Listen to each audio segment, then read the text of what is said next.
أعوذ بالله من الشيطان الرجيم بسم الله الرحمن الرحيم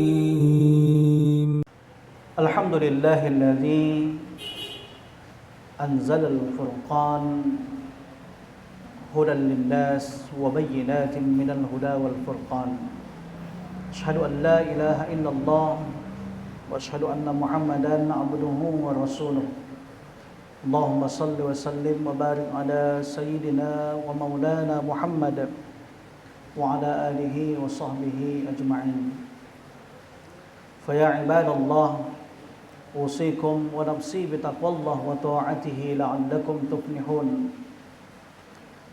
فقال تعالى في كتابه العظيم بسم الله الرحمن الرحيم ظهر الفساد في البر والبحر بما كسبت أيدي الناس ليذيقهم بعد الذي عملوا لعلهم يرجعون صدق الله العظيم. Bapak-bapak, tuan-tuan guru kami, hadirin sidang jamaah Jumat yang dimuliakan Allah. Syukur tentu mari sama kita panjatkan kepada Allah. Bukan hanya dalam ungkapan lisan dengan ucapan alhamdulillah, tapi juga melalui aplikasi kita dalam bentuk perbuatan, dengan menempatkan nikmat-nikmat itu pada porsinya, menempatkan nikmat-nikmat itu pada manfaat dan kegunaannya dalam rangka mendekatkan diri kita kepada Allah, untuk menjadi hamba-hambanya yang semakin takwa. Karena kita yakin dengan menjadi manusia yang takwa, maka Allah Subhanahu wa ta'ala akan mengangkat harkat martabat dan kemuliaan kita. Mulia di dunia, mulia di akhirat. Inna akramakum indallahi atqakum. Dan hanya dengan menjadi hamba-hamba Allah yang takwa, maka apapun masalah yang kita hadapi, persoalan yang ditimpakan kepada kita, maka Allah akan senantiasa memberikan pedoman dan petunjuk, bimbingan dan hidayah, serta kemudahan kepada kita. Wa may yattaqillaha yaj'al lahu makhraja. Mudah-mudahan kita menjadi hamba-hamba Allah yang semakin takwa. Amin ya rabbal alamin. Ma'asyiral muslimin sidang jamaah Jumat yang dimuliakan Allah. Manusia diciptakan oleh Allah bukan hanya sebatas untuk mengabdi. Walaupun dalam satu ayat Allah sampaikan, "Wa ma khalaqtul jinna wal insa illa liya'budun." Dan tidaklah aku menciptakan golongan jin dan manusia kecuali hanya untuk menyembah, mengabdi, atau taat kepadaku. Tapi di sisi lain juga Allah Subhanahu wa ta'ala memberikan kita tugas dan tanggung jawab sebagai seorang khalifatullah, pemimpin yang Allah titipkan di bumi dalam rangka menjaga kelestarian bumi. Inni ja'ilum fil ardi khalifah. Ini yang Allah nyatakan di dalam Al-Quran. Bahkan di awal penciptaan Adam, ketika Allah proklamasikan itu, para malaikat mencoba untuk mendebat, seakan-akan protes kepada Allah. Ataj'alu fiha may yufsidu fiha Kalau bahasa kita orang Medan bilang, apa enggak salah Tuhan? Engkau akan ciptakan manusia yang akan berbuat kerusakan di bumi. Wa yasfikud dima, dan akan melakukan pertumpahan darah. Maka Allah dengan singkat menjawab, Inni a'lamu ma la ta'lamun. Aku ini lebih tahu apa yang tidak kamu ketahui. Maka hadirin sidang jamaah Jumat yang dimuliakan Allah, ayat ini seakan-akan ingin menginformasikan kepada kita bahwa kita sebagai ciptaannya Allah tentu harus yakin dan percaya bahwa Sang Maha Penciptalah yang tahu segalanya tentang kita. Apa permasalahan kita, apa kebutuhan kita, semuanya Sang Maha Pencipta tentu lebih tahu dan lebih paham. Maka ibarat seorang pencipta barang-barang elektronik, apakah itu televisi, radio, handphone, laptop, dan lain-lain. Tentu semuanya akan membuat sebuah buku pedoman yang harus kita baca dan kita gunakan dalam rangka untuk menjaga keawetan, keberlangsungan dari produk barang yang kita pakai. Dan kalaupun suatu saat produk itu mengalami kerusakan, maka tentu pengobatannya, perbaikannya harus kita bawa kepada ahlinya. Maka kalaulah kita sepakat bahwa kita diciptakan Allah sebagai manusia di bumi, dan Allah Subhanahu wa ta'ala telah menciptakan pula buku pedomannya kepada kita dalam bentuk kitab suci Al-Quran, maka yakinlah sepanjang kita masih berpedoman dan mengamalkan Al-Quran, insya Allah kehidupan kita akan selamat. Hadirin sidang jamaah Jumat yang dimuliakan Allah Subhanahu wa ta'ala, maka dengan tugas dan tanggung jawab itu, Allah Subhanahu wa ta'ala juga kurang lebih 14 abad yang lalu telah menyampaikan kepada kita sebuah informasi bahwa di bumi ini akan terjadi kerusakan. Yang kerusakan itu tidak lain tidak bukan akibat ulah perbuatan manusia. Dan ini disampaikan oleh Allah dengan sangat tegas dalam surah Ar-Rum ayat 41. Bismillahirrahmanirrahim. Zaharal fasadu fil barri wal bahri bima kasabat aydin nas liyuziqahum ba'dal ladzi amilu la'allahum yarji'un. Telah nyata kerusakan yang ada di darat dan di laut disebabkan karena perbuatan tangan-tangan manusia, supaya Allah merasakan kepada mereka sebahagian dari akibat perbuatan mereka, agar mereka kembali kepada jalan yang benar.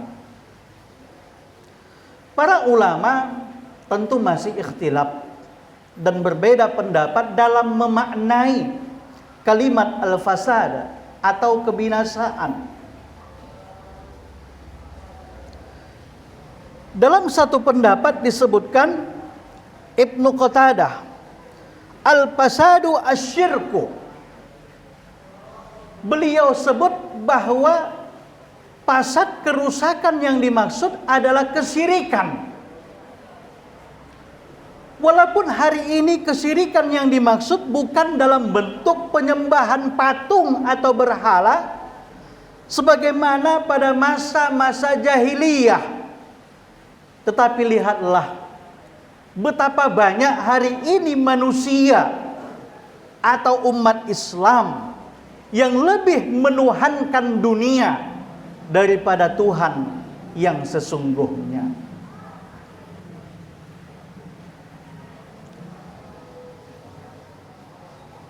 Wa huwa a'zamul fasad. Dan Ibnu Qatadah mengatakan bahwa syirik ini adalah sebesar-besarnya fasad atau kerusakan. Ibnu Abbas mengemukakan hal yang lain lagi. Fasadul barri qatla ibnu Adam akhahu. Qabil qatala Habil. Ibnu Abbas mengatakan al-fasad yang dilakukan di darat adalah pembunuhan yang terjadi sesama manusia. Dan salah satu contoh di awal adalah ketika Qabil membunuh saudara kandungnya, yakni Habil. Maka di sini sudah jelas telah nampak kerusakan yang terjadi di darat. Dan kalau boleh kita lihat dan kita analisa hari ini, tentu pembunuhan terjadi di mana-mana. Setiap hari, setiap jam, bahkan di setiap menit ada saja nyawa anak Adam yang melayang. Dan hal ini bisa kita saksikan di media cetak, media televisi atau media online. Setiap ada berita, pasti ada saja berita kriminal. Pasti ada saja kelakuan-kelakuan tindak pidana, khususnya pembunuhan yang menghilangkan nyawa manusia. Dalam pendapat lain, Ibnu Abbas juga mengatakan bahwa kerusakan yang terjadi di laut adalah karena dosa-dosa manusia. Jika curah hujan rendah, maka jarang orang menyeram ke laut, sehingga para nelayan akan merugi. Dan mamalia laut banyak yang tersebar, sehingga memakan ikan-ikan kecil. Namun jika hujan turun dari langit, maka terbukalah kerang-kerang yang ada di laut, dan didapatlah apa yang ada di dalamnya yang turun dari langit itu, yakni permata. Namun bisa kita lihat hari ini betapa banyak kerusakan ekosistem laut yang disebabkan ulah tangan manusia akibat keserakahan, mengambil keuntungan pribadi sehingga mengorbankan masa depan kepada anak cucu kita. Lain lagi dengan pendapat ulama yang lainnya. Wakila al-fasad kasadul as'ar wa qillatul ma'as. Al-fasad diartikan sebagai krisis moneter dan sulitnya mencari kehidupan. 2 tahun belakangan ini tentu kita juga semua merasakannya. Akibat pandemi COVID-19 yang belum kunjung usai, bukan hanya merusak ekonomi kita di dalam rumah tangga, tetapi bahkan merusak tatanan ekonomi dunia. Banyak perusahaan yang tutup, banyak perusahaan yang gulung tikar, berapa banyak buruh yang dipecat, berapa banyak pegawai yang di-PHK, yang pada akhirnya mengalami kesulitan untuk mencari nafkah dan kehidupan. Inilah makna-makna al-fasad yang dipahami dan ditafsirkan oleh para ulama. Maka kalaulah Allah sudah memberikan kita tugas dan tanggung jawab untuk menjaga bumi, maka tentu kita juga harus menjalankan amanah dan tanggung jawab itu. Di dalam Al-Quran, Allah Subhanahu wa ta'ala bukan hanya mengajarkan kita bagaimana agar menjaga ideologi kepatuhan kepada Tuhan yang Maha Esa, tetapi juga Allah titipkan hukum-hukumnya untuk ditaati dan dijalankan dalam rangka kemaslahatan manusia. Sebagai umat Islam yang beriman kepada Allah, setidaknya di dalam Al-Quran para ulama memahami bahwa ada 5 maksud dan tujuan Allah, sang pembuat hukum, menerapkan hukum kepada manusia. Dalam filsafat hukum Islam disebut dengan istilah maqasidus syariah al-khamsah, yakni maksud dan tujuan pembuat syariat yang 5 macam. Yang pertama, bahwa Allah menurunkan hukumnya kepada manusia dalam rangka untuk menjaga eksistensi keberagamaan kita di bumi.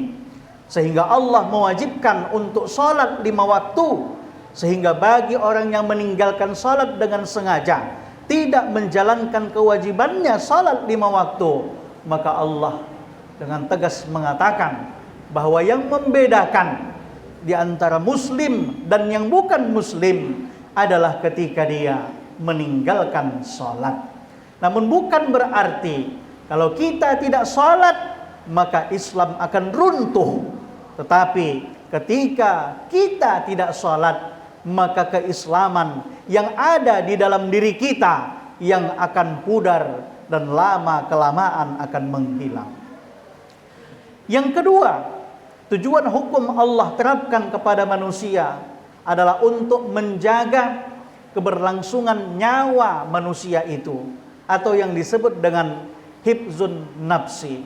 Maka dalam hukum Islam kita tidak dibenarkan untuk menghilangkan nyawa orang lain tanpa ada sebab yang diizinkan dalam agama. Begitu juga sebaliknya, bahwa ketika ada ancaman atau bahaya yang bisa menghilangkan nyawa kita, maka kita wajib hukumnya untuk membela diri sehingga nyawa kita bisa terselamatkan. Yang ketiga, tujuan syari pembuat hukum kepada manusia adalah untuk menjaga kesehatan dan keberlangsungan fungsi akal kita. Ini yang disebut dengan hifzul akal. Sehingga dalam Islam kita tidak diperbolehkan untuk meminum khamar atau yang sejenisnya yang bisa merusak atau menghilangkan fungsi akal. Kemudian yang keempat, di dalam hukum Islam kita juga memiliki kewajiban untuk menjaga kepemilikan harta, sehingga kita tidak boleh merampok, mencuri atau mengambil hak yang bukan milik kita. Dan yang kelima, kita juga diwajibkan oleh Allah untuk menjaga keberlangsungan keturunan atau hifzun nasal, sehingga dalam Islam kita tidak boleh memiliki anak tanpa adanya ikatan atau akad yang sah, akad yang halal yang disebut dengan pernikahan. Hadirin sidang jamaah Jumat yang dimuliakan Allah. Maka kalaulah ulama salaf atau ulama-ulama terdahulu mengatakan bahwa ada 5 tujuan sang pembuat hukum menerapkan hukum Islam, namun melihat situasi dan kondisi betapa hari ini bumi kita sudah mulai rusak, maka setidaknya kita harus sepakat untuk menambahkan 2 hal lagi. Yang pertama, kita ini juga punya kewajiban untuk menjaga lingkungan. Ini yang disebut dengan istilah hifzul bi'ah. Nah, dalam keberagamaan kita bukan hanya disuruh oleh Allah untuk menjaga hubungan hablum minallah kepada Allah, hablum minan nas kepada manusia, tapi juga hablum minal alam, bagaimana hubungan kita kepada alam semesta. Maka jangan merasa tidak berdosa ketika kita membuang sampah sembarangan. Jangan merasa tidak berdosa ketika kita memalang sebuah jalan sehingga orang lain tidak bisa lewat. Jangan merasa tak berdosa ketika lampu merah kita terobos. Ini yang kadang tidak dipahami oleh umat Islam. Padahal di dalam aturan agama Islam itu jelas tidak boleh melanggar aturan yang ada.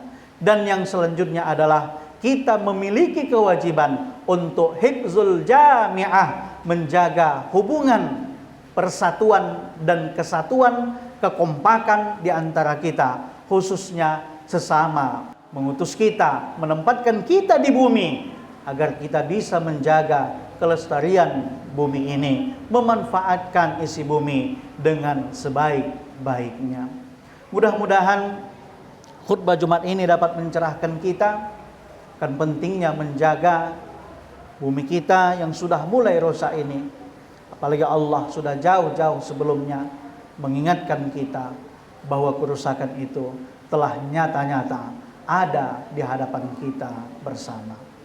Barakallahu li wa lakum fil Qur'anil azim wa nafa'ni wa iyyakum bima fihi minal ayati wa zikril hakim wa taqabbala minni wa minkum tilawatahu innahu huwas samiul alim.